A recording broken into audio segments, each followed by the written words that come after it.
Agora vamos dar continuidade falando de revestimento. Falamos dos tipos de cabeça, falamos dos tipos de parafuso, dos tipos de rosca, as pontas utilizadas, as pontas brocantes. Agora precisamos falar de um detalhe que é muito importante para o parafuso, o seu revestimento. É o que vai dar ali a condição do parafuso ter ou não uma superfície protetora para ele não oxidar. O grande ponto aqui é mostrar que alguns parafusos já possuem revestimento e outros não. E um dos principais motivos do tratamento superficial é a função anticorrosiva. Também é responsável por uma melhor estética do fixador, tá? Mas quando a gente fala de corrosão, quando a gente fala de oxidação, o que quer dizer isso, né? Aqui eu trago esse slide para colocar de forma mais formal do que seria ali a oxidação. O ar que respiramos contém cerca de 21% de oxigênio, 78% de nitrogênio e o restante uma mistura de vapor e água e dióxido de carbono. Todos os metais reagem com o oxigênio e a água do ar, formando uma camada superficial de óxidos. Essa camada é porosa e permite posteriores penetrações de oxigênios e água. Dessa forma, a oxidação continua crescendo, produzindo corrosão, que é comumente conhecida como a famosa ferrugem. Um exemplo é você pegar ali um prego comum de carpintaria, deixa ele no ambiente externo, deixa ele lá fora, toda aquela umidade do orvalho da noite que vai ficar no dia seguinte, ali por volta das 10, meio-dia, ele já vai estar todo amarelo, ali já iniciou o processo de corrosão, que seria a ferrugem, muito conhecida ali com detalhes e aspectos amarelados, principalmente nos parafusos ou nos pregos que normalmente não tem revestimento nenhum.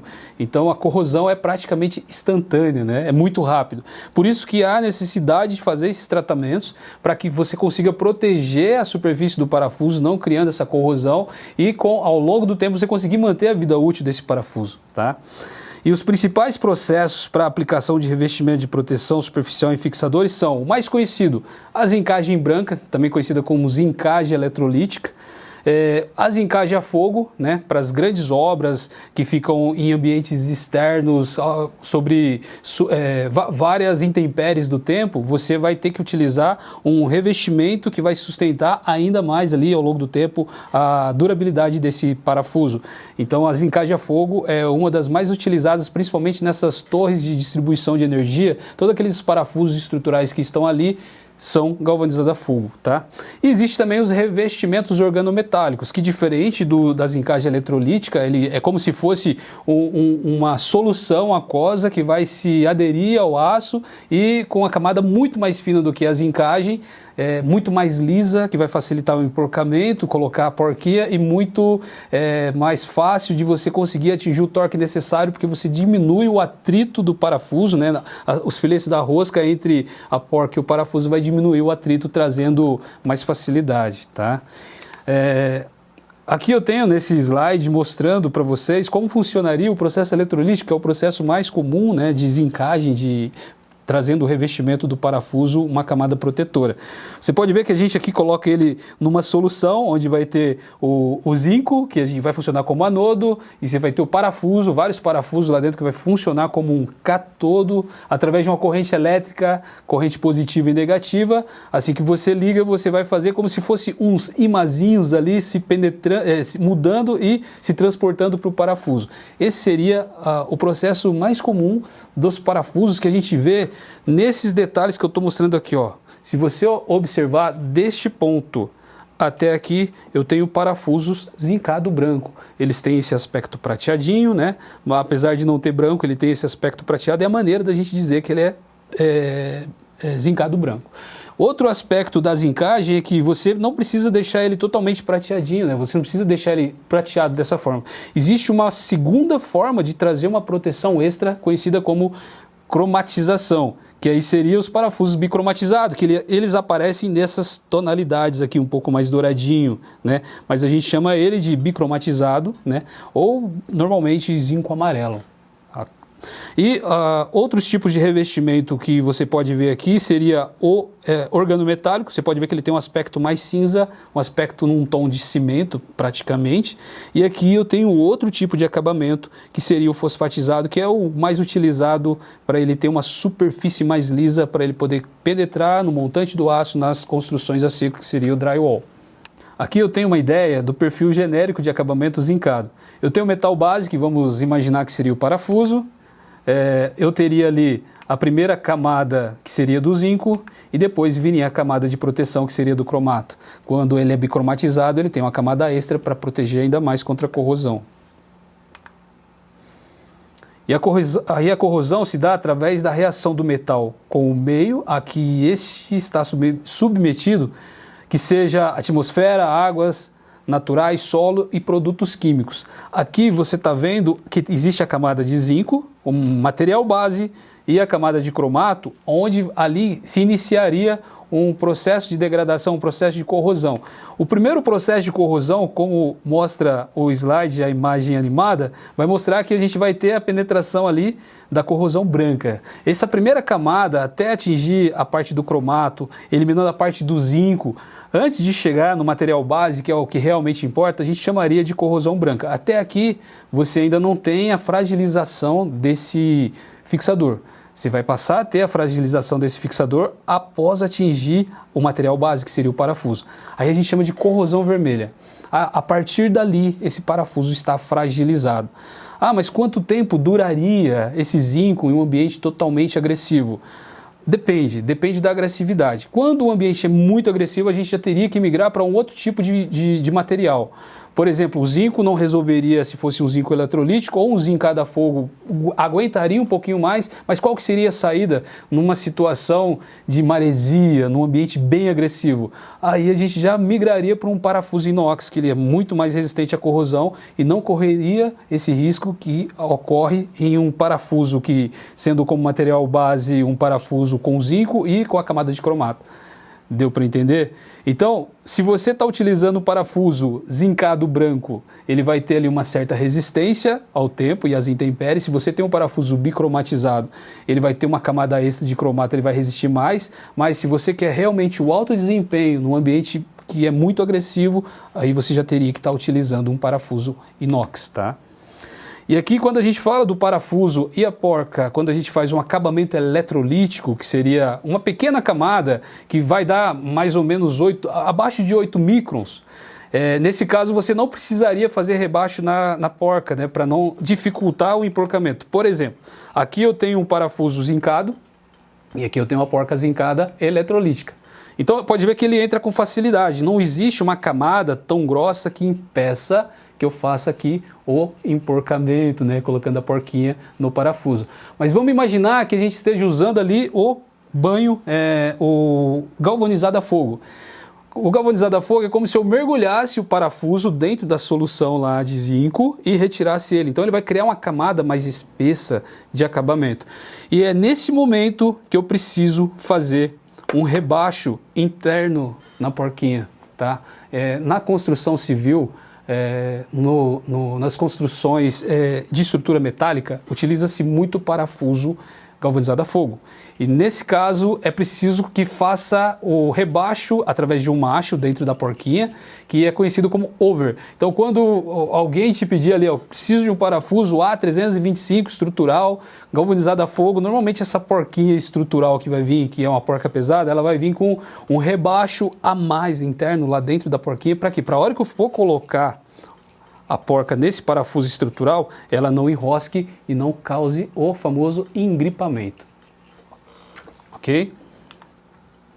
Aqui eu tenho um exemplo de que, como se eu tivesse utilizado uma camada de revestimento até 8 microns, não há necessidade de fazer o rebaixo da porca. Pode ver que essa ilustração azul seria a camada eletrolítica, né, do zinco eletrolítico, que não vai trazer nenhum tipo de resistência ao montar ali o conjunto parafuso e porca. Seguindo aqui, a gente analisa o desempenho de cada revestimento através de testes agressivos. E um dos testes mais utilizados no Brasil é o famoso salt spray.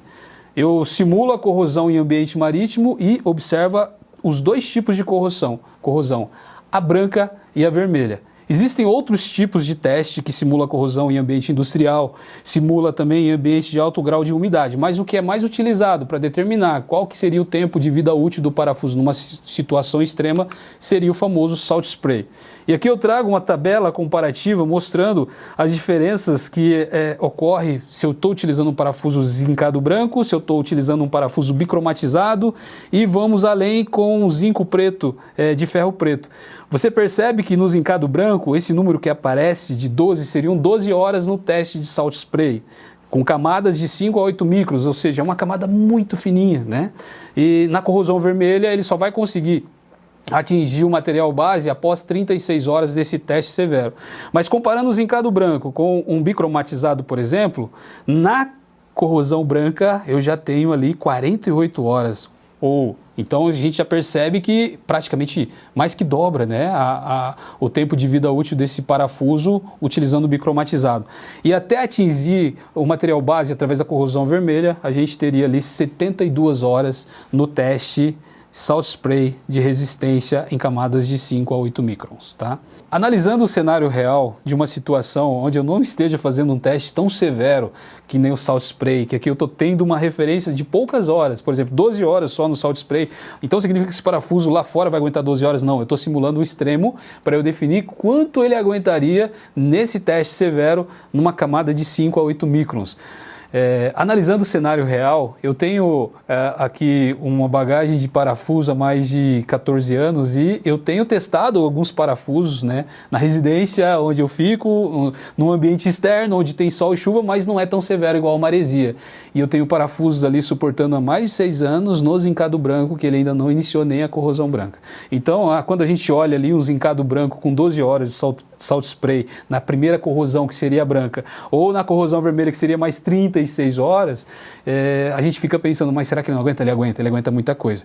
Mas se a gente está colocando ali algo que é estrutural, que tem grandes responsabilidades, a gente não pode considerar esse fato desse teste separado, único, que eu estou fazendo no zincado branco. A gente tem que considerar o que manda ali as normas. Por exemplo, um dos exemplos que eu citei são as torres de energia, de distribuição de energia. Essa estrutura, todas elas são feitas de parafusos estruturais e esses parafusos são obrigados, são necessários, é uma exigência que sejam galvanizados a fogo, tá? Então falamos ali dos testes, falamos dos tipos de acabamento. Mas existem parafusos que não têm esse tipo de acabamento? Sim, existe. Principalmente esses que eu estou mostrando aqui, ó. Esses que têm essa tonalidade mais escura, esses parafusos, eles são de resistência 8.8, grau 5, e tenho aqui um Allen sem cabeça, que provavelmente deve ser um 8.8. Quando ele é cabeça cilíndrica, ele obrigatoriamente ele é 12.9. Quando ele não é cabeça cilíndrica, ele é um cabeça chata, ou ele é, sendo em Allen um sem cabeça, ele não necessariamente precisaria ser um 12.9. Esses três tipos de parafuso, eles não têm acabamento nenhum. Esses três parafusos, eles têm ali um processo a gente chama de enegrecido da têmpera, que recebe só um óleo protetivo. Então esses parafusos, eles não devem ser colocados em ambientes extremos, em ambientes que tenham sol, chuva, intempéries do tempo, lugares que tem corrosão, excesso, principalmente em ácidos, tá? Mas e os inox? Como funcionam os inox? Eles têm uma camada protetiva? Não. Os parafusos inox, eles já têm uma proteção própria dele. Ele faz ali uma reação que ele cria uma película de proteção. Tanto que se você olhar esse parafuso aqui, que ele está limpinho, bonitinho, né, em inox, daqui 2 semanas ele já está mais opaco, porque ele cria ali uma camada protetora, que é uma camada de sacrifício, que faz a vida útil dele se manter por muito, muito, muito mais tempo. Então, o parafuso que não tem revestimento nenhum, mas que suporta todo tipo de corrosão, seria os parafusos em aço inox. E a gente tem 2 tipos normalmente no mercado. Aço inox seria o 304 e o aço inox 316. O 304 ele vai ser muito resistente à corrosão externa, né? Situações severas, e o 316, além dele ser resistente às corrosões externas, como a umidade do ar, todo tipo de situação marítima, ele também é resistente a ácidos, a ataques químicos. Então, o 316 ele é muito utilizado, principalmente pelas indústrias petrolíferas, onde tem muito material químico, onde sofre ataque químico, principalmente em piscinas, quando você tem ali o cloro agindo, que é um produto químico muito agressivo. Normalmente, naquele momento, é utilizado um parafuso em aço inox 316.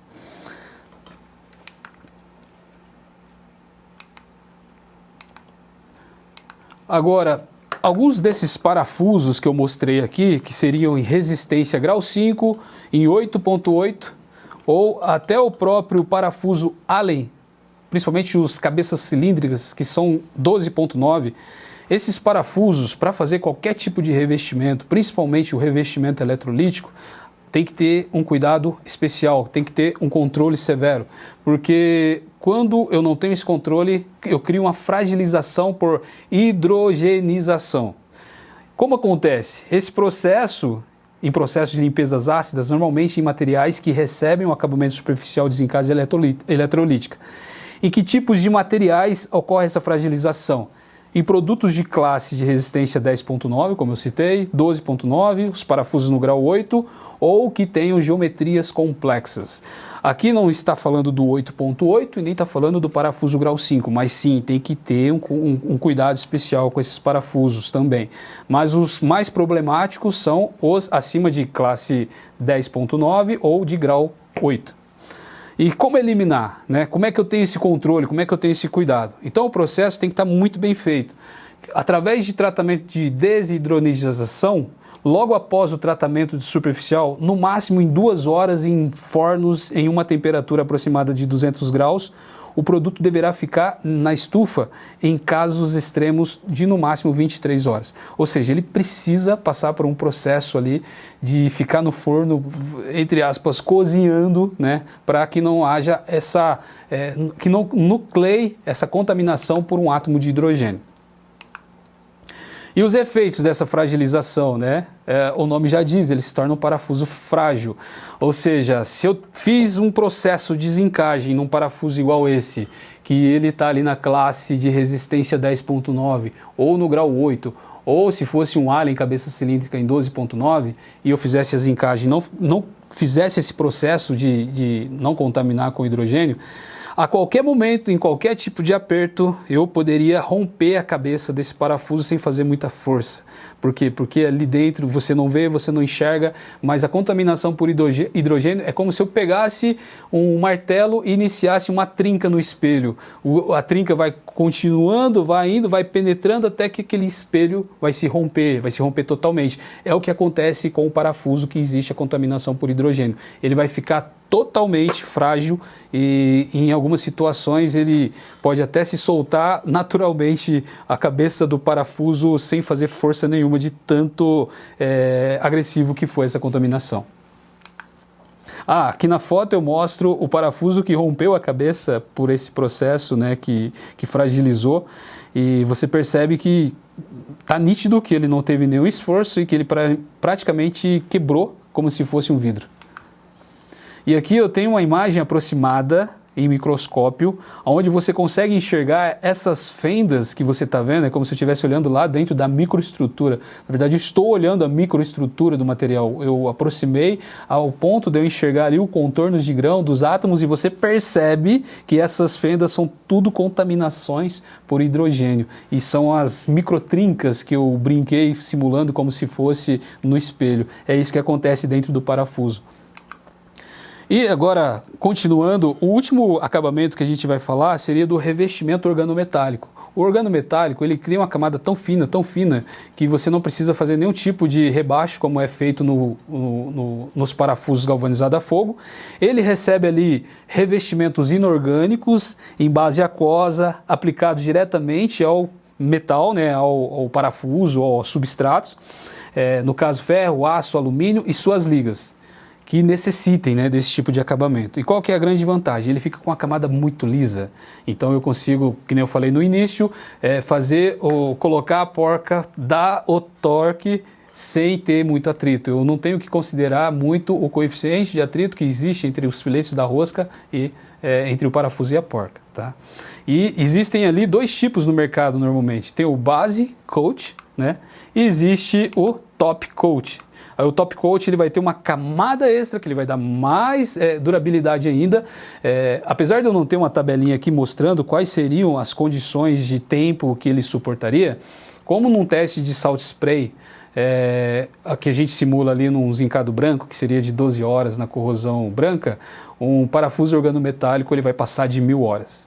Então, o revestimento organometálico, apesar dele não ser tão utilizado, seria uma das melhores soluções de acabamento. E existem também acabamentos que você pode utilizar no parafuso para função estética. Como eu ainda não conhecia, mas aqui a gente tem um modelinho que acabou de chegar, tá? Da Fixa, um parafuso específico para esquadria, brocante, lembra que eu falei do brocante? E ele aqui, ele tá simplesmente pintado branco, tá vendo que ele se confunde até com a minha lousa? Vou até colocar na mão, tá vendo? Ó, aqui eu tenho ele pintado branco. Isso é uma camada protetora, né? Uma camada mais ligada para estética do que para proteção à corrosão, porque normalmente isso aqui vai acabar ficando no ambiente interno e eu vou conseguir igualar ali a cor daquela estrutura que eu estou utilizando, aquela esquadria metálica. E aqui a gente encerra a nossa parte de revestimento. Acredito que tenha sido bem interessante falar disso, a gente parar de falar que o parafuso é cromadinho, né, ou que ele é douradinho. Agora você tem capacidade de dizer que ele é um zincado branco e você entende o porquê. Você pode dizer que ele é bicromatizado e você pode também dizer que o parafuso em aço inox ele não tem nenhuma camada de proteção, mas que ele resiste ali às corrosões, ok? Muito obrigado e até a próxima.